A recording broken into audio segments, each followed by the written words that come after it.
আমার শ্রদ্ধেয় পিতা মোহাম্মদ শাহিন হোসেন ভূঁইয়া। বিজয়ের ঝান্ডা বুকে করে ধারণ, অভিলাষ বুকে নেমেছে পথে, লিখব ইতিহাস, তুলব কারণ। সূর্যের কিরণ ঢেকে যায় মেঘে, আবার ভেসে ওঠে অন্ধকার কেটে।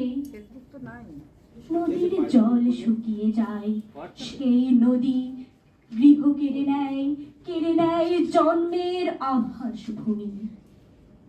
তাকেই আবার করি আলিঙ্গন, আদর করে করি মাখামাখি, উত্তাল ঢেউকে চিৎকার দিয়ে বলি, তুমি ক্ষণিকের, তুমি ক্ষণ সময়ের, তুমি নির্দয়, তুমি নির্মম, তুমি অভিঘাত, তুমি উগ্র, তুমি উত্তম, তুমি উন্মাদ, তুমি হয়ে যাও শান্ত।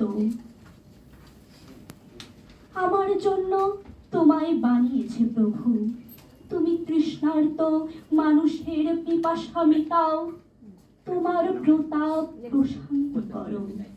তুমি অনাশ্রয় মানুষের আহাজারি, তুমি উপায়হীন মরদের হও বন্ধু। তুমি পীড়ন থেকে থাকো দূরে, তাই যদি না পারো তবে তোমার আমার ভেদাভেদ কিসে? ধন্যবাদ।